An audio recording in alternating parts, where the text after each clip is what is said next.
you everyone for coming out to Scaling a Marketplace. First of all, I'd just like to start off by thanking Silicon Slopes for hosting another amazing annual summit. I'd also like to thank Pelion for sponsoring this panel.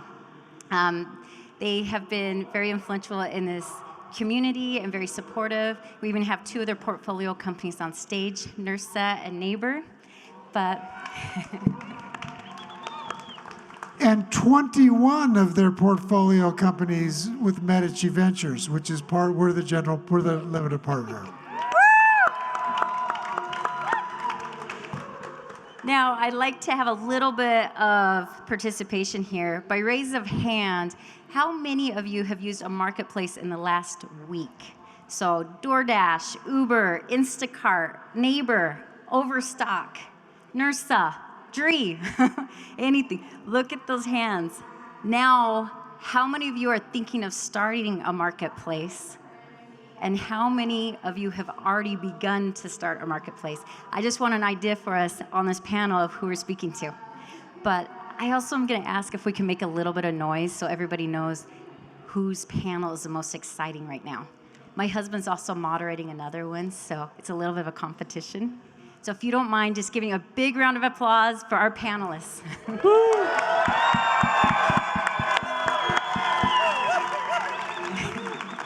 Thank you.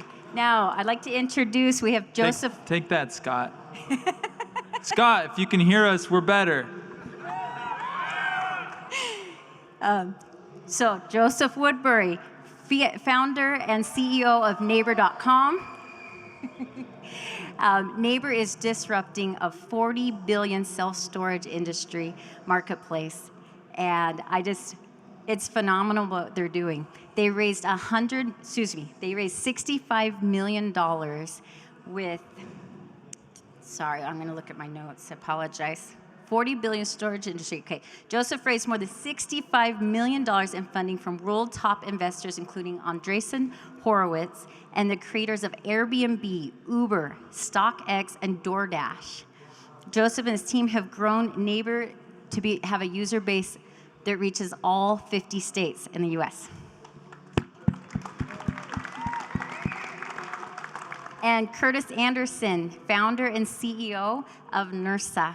Now, Nursa is changing the way that we work with, changing work in the healthcare industry. They're focused on developing, I apologize, changing work, how it happens in the healthcare, and enriching lives of the caregivers with innovation and technology. They've raised $100 million to focus on how to change this industry. Now,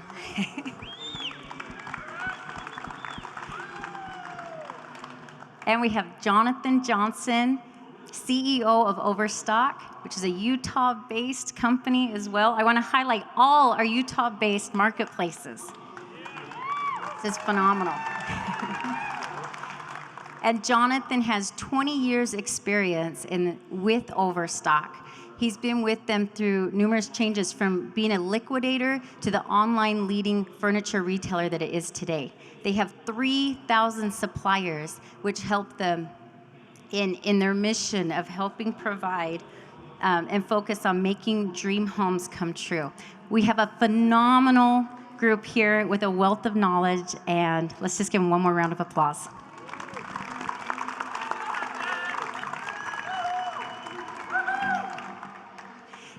So I'd like to start off with the very beginning. So you saw the hands of those who are in ideation right now, trying to plan out a marketplace. How do you validate a problem and a solution before you have a product? It's if you're trying to start a marketplace, first, stop, go back. Please, I beg you, don't do it. It's really hard. Unless you're really passionate about the space, in which case it is the best business that you could possibly build. I mean, Natalie talked about this, but if you look at all the largest internet companies in the world, they're all marketplaces. Amazon's an e-commerce marketplace. Uber's a transportation marketplace. Airbnb's a hospitality marketplace. Even Apple, a huge technology giant, derives most of their value from their App Store marketplace. That's why they're able to sell the phones they're able to sell. So you have to be really passionate because it's really hard to get going because there's this chicken and egg problem. And so the question, how do you kick things off? When we started Neighbor, we rolled out a WordPress website. You could put in your email if you wanted to be a host, or your email if you wanted to be a renter. And then all the technology behind it was us. So we would call the renters and we'd say, what do you need to store? And they would tell us, and then we'd call the host and we'd say, how much, will this work in your space? Okay, great. What do you want to charge for it? And then we'd call the renter and we'd say, this is what they want to charge for it. And then will that work? And we'd call the host back and say, all right, we're going to pay you. What's your Venmo? And we'd have the renter Venmo us, and we'd Venmo out the host. And we got like 4 Venmo accounts shut down because you're not supposed to do that. But like the technology was people. And so when you start a marketplace, it has no value to anybody. You get on the platform and your hosts are far away. There's not that many renters for the hosts. And so you have to hack it with people to begin with. You literally have to do it yourself for the first 3 months, 6 months. You have to put it all together. Natalie, you've been doing this at Dree, like literally putting it all together. We still have a WordPress website, so we're not past the manual stage in many respects.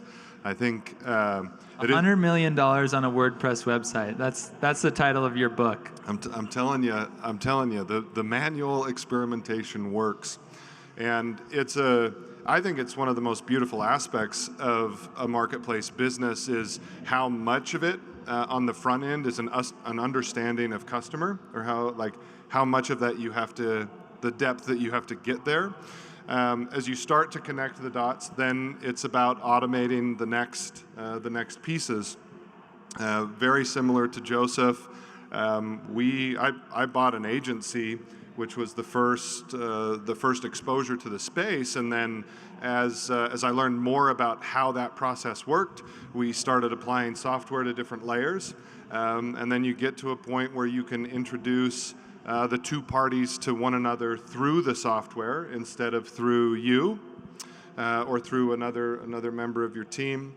And I think the local impact, the beauty of that, of being able to start of just connecting two people who both have a need that scales to thousands of people that have that need, it's really beautiful.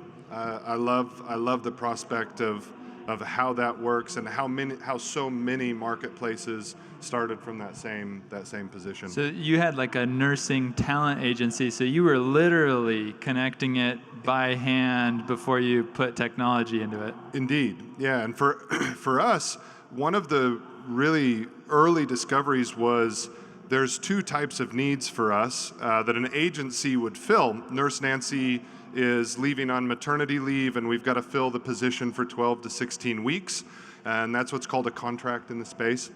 And then there's Nurse Nancy is sick, and we've got to fill 12 hours of her shift tomorrow. And that part of it is called per diem.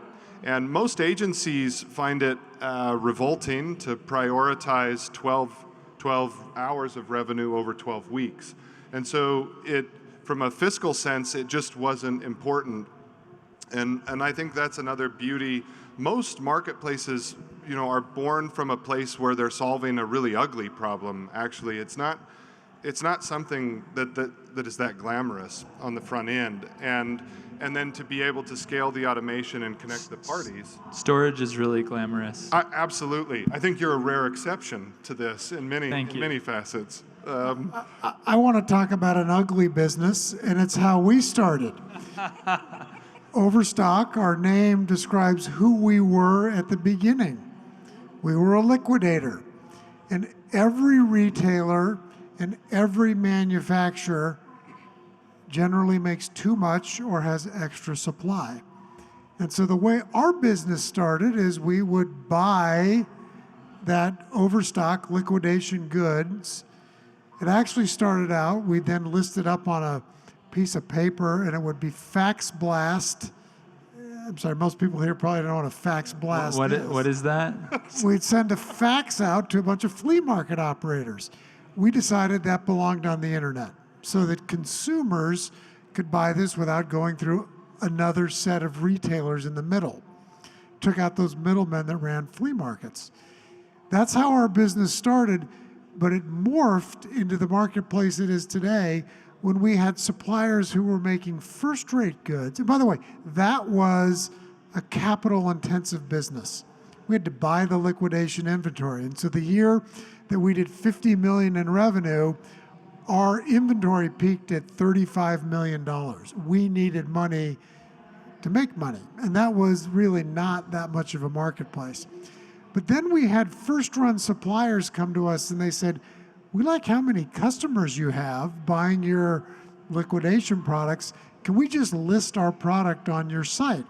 And so today we have about 3,500 suppliers. We call them partners, and I'll comment on that in a minute, that list their product on our site and sell to our customers.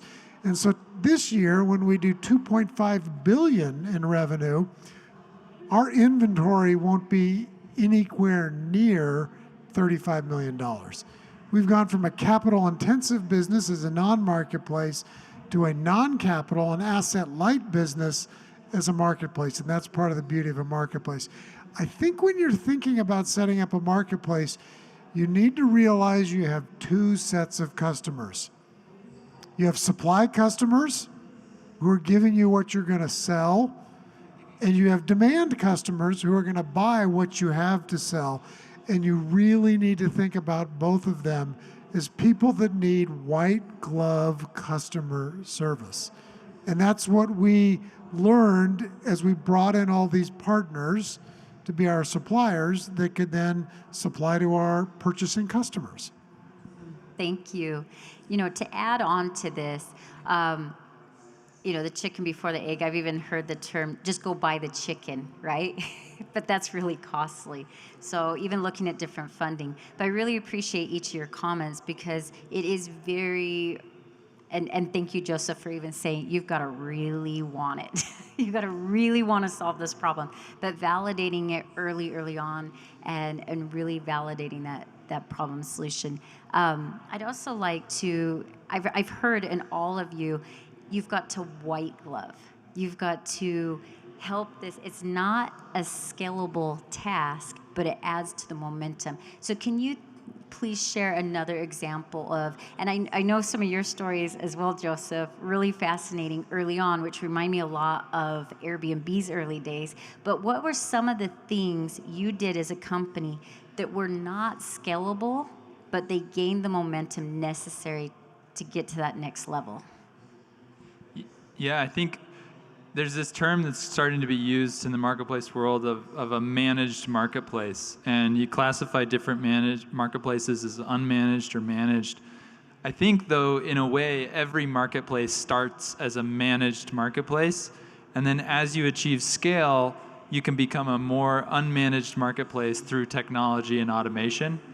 So when we started out, when Jonathan says white glove service, we literally were on the phone with these people. That was the marketplace. And then when we built technology to enable the payments and the searching, we were still, my co-founder Preston was, in addition to running marketing, was also running our photography program. So when you would get on the site and you would list a space and ask to have a photographer come to your house, most people didn't know that the person that would show up with a camera was the co-founder of the company showing up to take pictures of your space because he had experience in photography. And so we really gave those individuals a white glove experience. It has a two-edged, there's kind of a double implication here. You not only are able to provide a really, really nice experience for those early users who have no reason to like you because you're not that nice of an experience yet, but you're also, by providing that early white glove experience, able to learn a ton from your customers by being close to them because you don't have the data to look at data trends or anything like that. I think some of it as well, you never really get out of the white glove space in creating a really impactful experience, because so much of a marketplace, so much of the value of a marketplace is based on that experience. And as I think about even some of the longest standing marketplaces around today, something like an eBay or an iTunes, which Joseph mentioned, there are really key functions of those businesses that still happen in a very manual capacity. And so for us, it's been about efficiency optimization. What pieces of white glove are actually better served with a software component in the middle, and then prioritizing that work to be done. And moving forward, I think that'll still be a part of the process for us from a planning or a building perspective as well. I don't know that I believe you ever get out of the business of creating a great experience.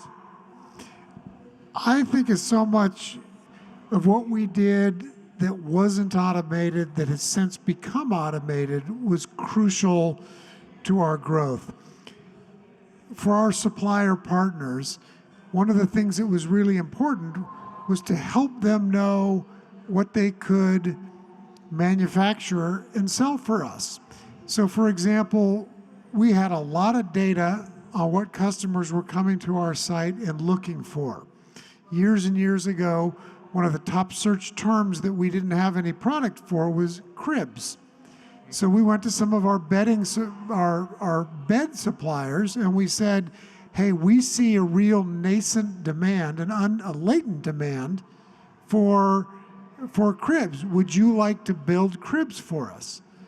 They did. I mean, they love to supply into latent demand, and that was good for them. We've been able to automate a lot of that since then, and so that's been good. On our purchasing customer side, one of the things that we did early on that's since changed is we made sure we took all the returns. That was a way for us to quality check our supplier partners. If we had a supplier that, kept sending sheets with holes in them or something like that, and they had a high return rate, we could look at them, we could see. So we put in manual processes that later got automated that helped us help our suppliers and delight our end user purchaser customers, both of whom we view as customers. Thank you. These are all incredibly insightful, helpful comments. I love what each of you added here is what does the customer want before we build the technology? Again, it's validating what exactly do we need to build before we build it. Are we going in the right direction? Quality control, it's key. And having a close connection with the customer in each of the steps of the model and making sure that you're on track. I'd like to segue into Andrew Chen's book, The Cold Stop Problem, which in his, I'll just paraphrase briefly, when you have a new network, when you have a new networks typically fail, meaning that as a result, the new networks will also hurt the business. And Andrew Chen calls this the anti-network effect. In essence, the cold start problem is getting the right people and the right content on the platform at the same time. Can each of you think of an example in your companies of how you've been able to bring the right people and the right content onto your platform at the same time and the results of that? Well, let me just first comment on when you create a new network, it may ruin your current business. And that's what our partner program, which is really our marketplace, did to our liquidation business. You can't be selling first run goods, today's product, next to last year's product. It's called channel pollution. It just doesn't work. And so thankfully for us, that first run partner product got big enough that when we had to walk away from liquidation, we were ready to do it. And so I think what he said there is absolutely true, and we saw it in our business. As far as finding the right people, was that the question? Yes. You know, I think you always need to look for at least these two characteristics. People who care about your customers. People who are not going to be super rule oriented. And when we first started our customer care organization, our customer service organization, over time developed this big fat list of procedures. And every procedure came out of a real problem. A real problem arose, let's write a new procedure. And at the end of the day, we finally said, look, there's this bramble bush of rules, it's too hard to follow. Let's get a simple principle. The customer deserves justice. Not the customer's right, but the customer deserves justice. And that let our customer care agents act in a way that solved problems for people. So you always want customer-focused employees. And then the second thing is, do you have problem solvers? Do you have people that are learners that aren't going to say, oh, this is the way we do it, so this is the way we always do it? And I think those are the two characteristics we're really focused on. Thank you.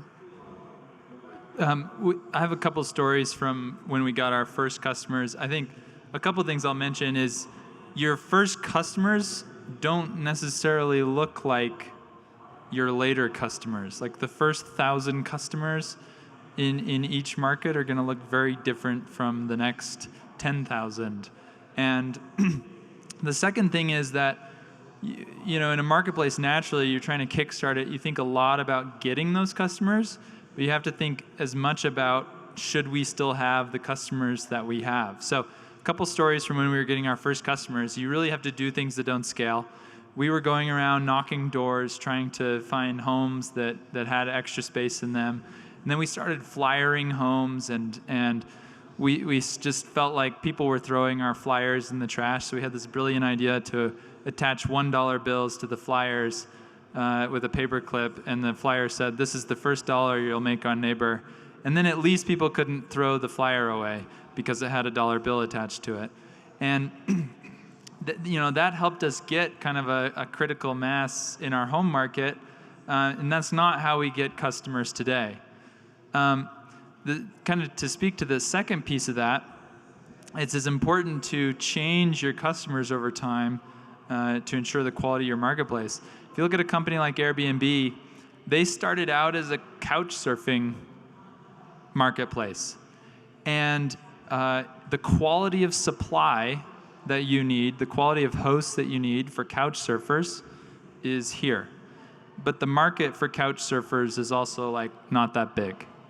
And so in order to bridge the gap to that next group of people, which is like cheap economy travelers, they had to get higher quality supply. And then in order to go to the next largest market, which is like affordable family travelers that actually need a kitchen and stuff like that, they had to get higher quality supply with more space and kitchen space. And now Airbnb has, spaces that cost $10,000 a night on Airbnb. We've seen the same thing at Neighbor. As we've attracted a higher and higher quality customer, there have been times where we've gone through and we have archived and basically kicked off of the platform 30% of our existing users. And that caused revenue growth in the months to come, because you have to raise the quality bar to go after a larger and larger and larger mainstream market. So it's as much about finding those first customers as it is about continually finding the next new customers as you scale. For us, if you want to ride a wave, you have to watch the weather. Understanding the needs of both customers is really key to being able to hit this mark. And for us, we would see demand that we couldn't fill, and there's different types of caregiver opportunities that we would open up on the platform. But in the early days, you're doing this manual matchmaking.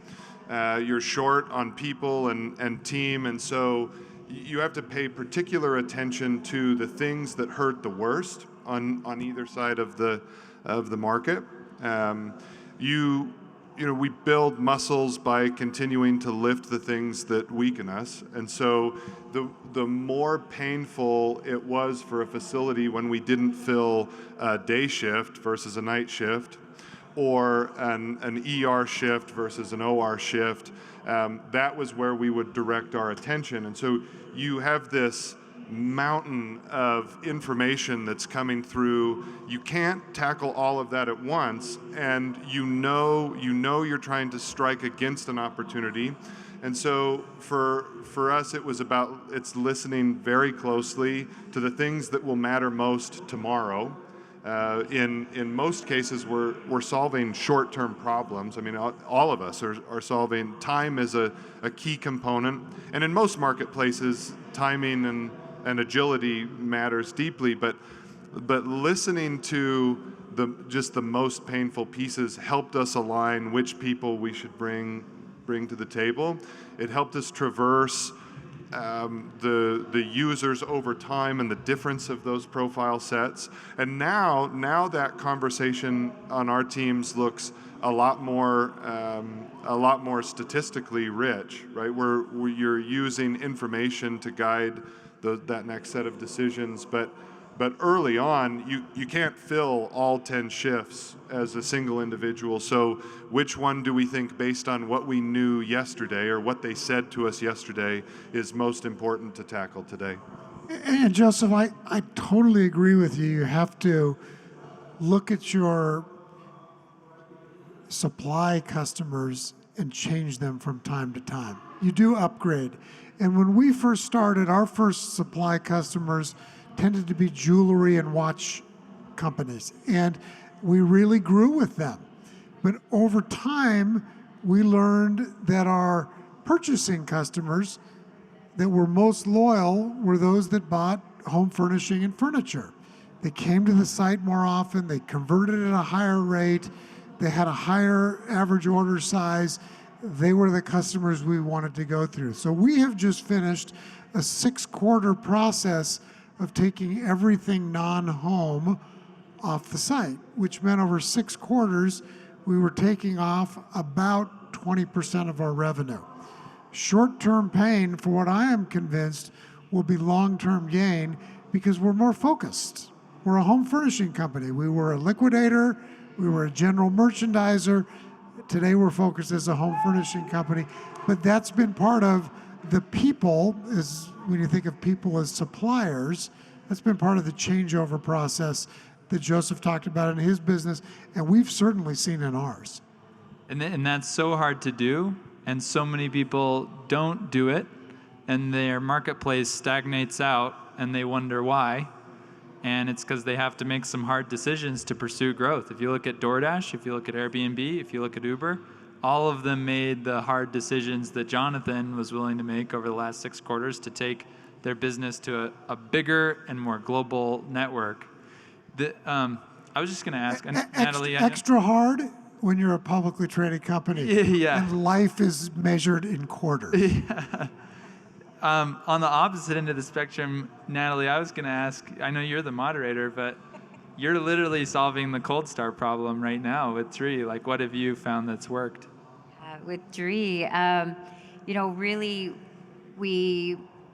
like you said, you have to look at both sides of the marketplace, and you're validating them at the same time. You're trying to grow them at the same time. And at Dree, we've really looked at the personas. We're looking at almost like we've created this customer, this individual that represents these different personas, and how do we approach them? How are we solving this problem? And we are white gloving a lot of the process. I'm conducting, and our team is empathy interviews. We're literally calling our Dree pros, our gig workers, and we're calling our customers, and we're conducting empathy interviews. We're also contacting potential gig workers, Dree pros, and potential customers, and asking a lot of questions and trying to get really to the core of what are we solving? What are they looking for? What do they need? How do we remove friction? And that's been a tremendous help to us. But trying to bring the right people and the right content, how do we communicate what it is we're solving? Sometimes we're educating the customers. They don't really know what it is we're solving. But I'd like to touch on something, Jonathan. I can't recall quite what you said, but I had heard you speak last year at Silicon Slopes, and you talked about culture.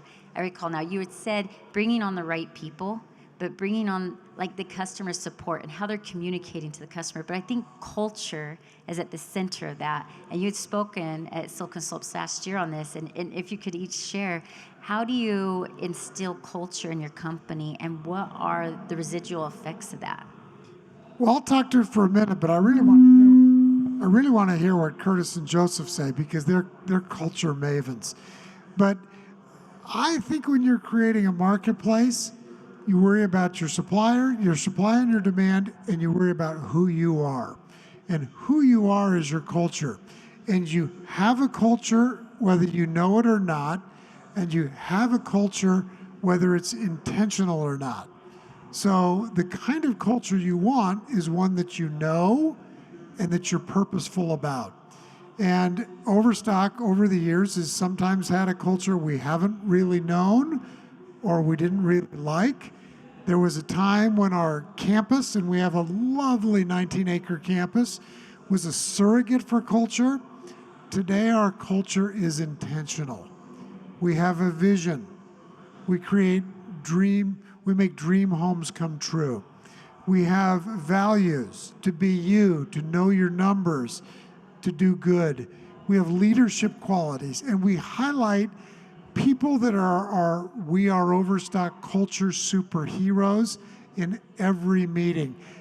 In my mind, you can't spend enough time as a leader nourishing and flourishing your culture. Because if you don't evolve it and grow it on purpose, it will devolve and evaporate without your knowing it. There's in a marketplace, I think especially, they're peer-to-peer consumer businesses often, and so there's a public part of your culture as well. There's an internal culture and there's an external culture. And a lot of times at events like this, there's a lot of talk about internal culture, which is extremely important, and you will fail if you don't have the right internal culture. But there's also an external culture, and many people think they have to be the same, but they don't. They don't have to be the same. But at some point, there needs to be an intersection between your external culture and your internal culture. And if you take a company like Nursa, like the people transacting on Nursa, they need to know that Nursa understands CNAs, healthcare workers, that is almost embedded, that external culture is almost embedded internally into who they are. Same thing for us. We are building these neighborhood communities all over the country. We're the first marketplace to have neighbors transacting with each other in all 50 states. And so we've made a concerted effort to build an internal culture that matches that, where we really have a strong kind of neighborly community. We know each other's families. We get together. We have picnics and barbecues. We do this fun thing every Wednesday where we randomize the names of every single employee in the company. You get divided up into groups of 3 or 4 people, and you go to lunch. And it'll be a VP of engineering and a digital marketer and a customer support agent going out to lunch together, and it creates all sorts of cross-departmental community and collaboration. And we really truly believe that our internal culture is a neighborhood, and we treat it like that. And one of our core values that we talk about all the time is being neighborly, and that's something that connects our internal culture, some of which things do not connect to our external culture, but that is one thing that connects our internal culture to our external culture. I think the only thing I would add is that to be intentional doesn't have to be complicated. Like, it's very simple things. What you do is who you are, and internally that has a way of leaking into the external. We're probably the youngest in establishing this on our ship, except for what you're doing at Dree. And so being intentional about the values that are important is great. You don't need to be exhaustive. There doesn't need to be manifesto documents. These are you can identify very simple things, having bias for action, being data-minded, relationships being important, those types of things. What's important to you, what's important to the community that you serve. And as you prioritize those, the other thing that I find that's really helpful is highlighting it when you see it in others on the team. So being strategically aligning any kind of promotion motives or measurements around these simple pieces, and then being intentional with your customers as well in recognizing it in their lives and in the way that they use the product also. Joseph talked about an intersection between external and internal culture. I think one of the intersections you need to have when you run a marketplace is you need to make sure your suppliers are making money by doing business with you. You need to make sure your customers are getting a value by doing business with you. And you need to make sure your company is making money by being in business. And thus you can pay your employees and they're making money doing what they need to do. That's an intersection you always have to think about. How does everybody in that ecosystem win? A marketplace is a win-win-win-win-win situation. It's not a zero-sum game, and marketplaces don't flourish unless everyone participating in them wins. That has to be part of every marketplace culture. I appreciate you adding that. That is very key. It does need to be a win-win, and it is really running the numbers and making sure it's healthy for everyone and sustainable. I just want to add briefly, we are early stage, and at Dree, it is kind of exciting for those of you who are just starting. We were able to choose the values as a team, and they're so dear and close to us and our why. And so every day, like when we're making decisions, we go back to our mission. Focus on what matters most, and one of the values is win-win. But I appreciate each and all your comments. We are short on time here. I don't know how the acoustics are in here, but I'd love to open it up to a Q&A with the audience.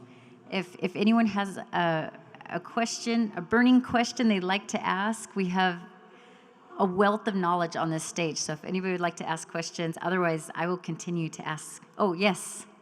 Sweep.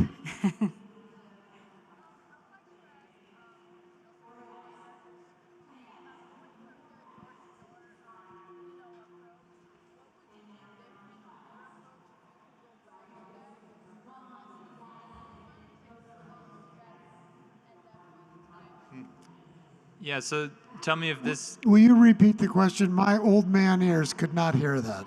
Yeah, so tell me if this is right. We pursued this door-to-door strategy early on. The question is, what would we do differently if we had to go back to that stage? So one of the things that I was thinking this, and I'm so glad we had Natalie answer. I was thinking while she was answering, we were so late to doing what Natalie is doing right now, which is really, really, really getting to understand the customer. We just kind of thought, we as a marketplace, we need users. We'll take anyone we can get. Like, please, come to us. And because we did that, we were kind of just spreading broadly. But if we had took the time to really, really get to know who is the target customer, I think that would have helped us hone in those strategies. For example, I'll tell another growth hacking story. A little further on from that, the door knocking, it really didn't work. It got us our initial users, but it's like not that effective, at least for us. But we found that one of our strong early adopter hosts was kind of a young business professional that maybe they had their second home, their first real home, and that by going to their workplace and pitching them, we could get a lot more than we could by just knocking doors.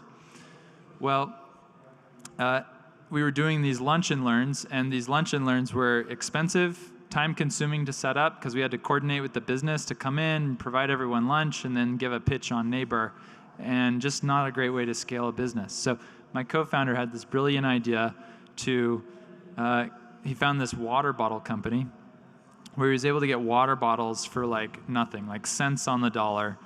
And we printed the water bottles to have an explanation of our application.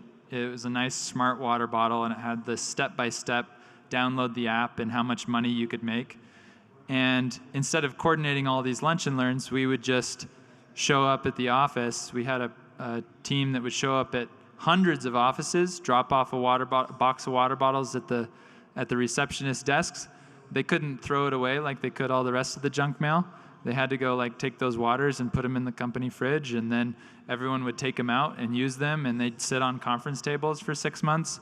And it was a way to reach hundreds of thousands of young business professionals. And that was a very effective early strategy for us that was not that expensive. We probably distributed over 500,000 water bottles. But it all came from identifying a more targeted early adopter host for us. Today, young business professional is not our core host, but that was a great early adopter host, and that's what made that strategy so much more effective than the door knocking, is that we took the time to understand who was the person that we could get to sign up. So like, understand your customer, understand your customer, understand your customer. I love that story. I remember hearing that early on, and it just gets to creative wheels churning. Thank you for your question. I would like to take the last moment here. If each of you have a bit of advice for early founders and startups in the marketplace that you'd like to leave with our guests here.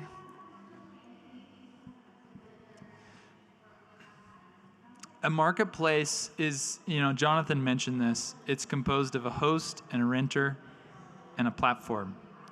And you can get sucked in when you're building a marketplace to thinking you are the product, right? I'm selling storage, Nursa's selling nurse shifts, Overstock selling retail furniture. You always have to remember that you are not, though. You are the platform, and you add value by being a platform. And your supply, they're the people selling what they have to offer. And so you need to enable them to sell most effectively what they are selling to the customer and have the customer have a great experience. And then you need to make money by being a platform. So don't think of yourself as a storage company. Don't think of yourself as a healthcare company. Don't think of yourself as a retailer. Think of yourself as a platform, and that will help bring clarity to a lot of decisions you can make in a marketplace. You have two customers, supply and demand. You have to give value to both of them. When you give value to both, a marketplace will emerge. I think the concept of creativity and what Joseph targeted is also don't overcomplicate it. Most of what a marketplace is capable of doing is very simple, and you're compounding and improving that the efficiency of the simplicity over time. And so don't make it harder than it needs to be. Perfect. Thank you. Thank you all for coming. Thank you, Joseph, Curtis, and Jonathan. Thank you, Silken Slopes, and again, Pelion, for being our sponsors. We appreciate you all for being here today. Can we give our panel? Thank you, Natalie. Thank you, Natalie. 5 o'clock on Friday, all the way to the end. This is the crew that's going to succeed. We know that. Yeah, why are you still here? Thank you. Have a good weekend.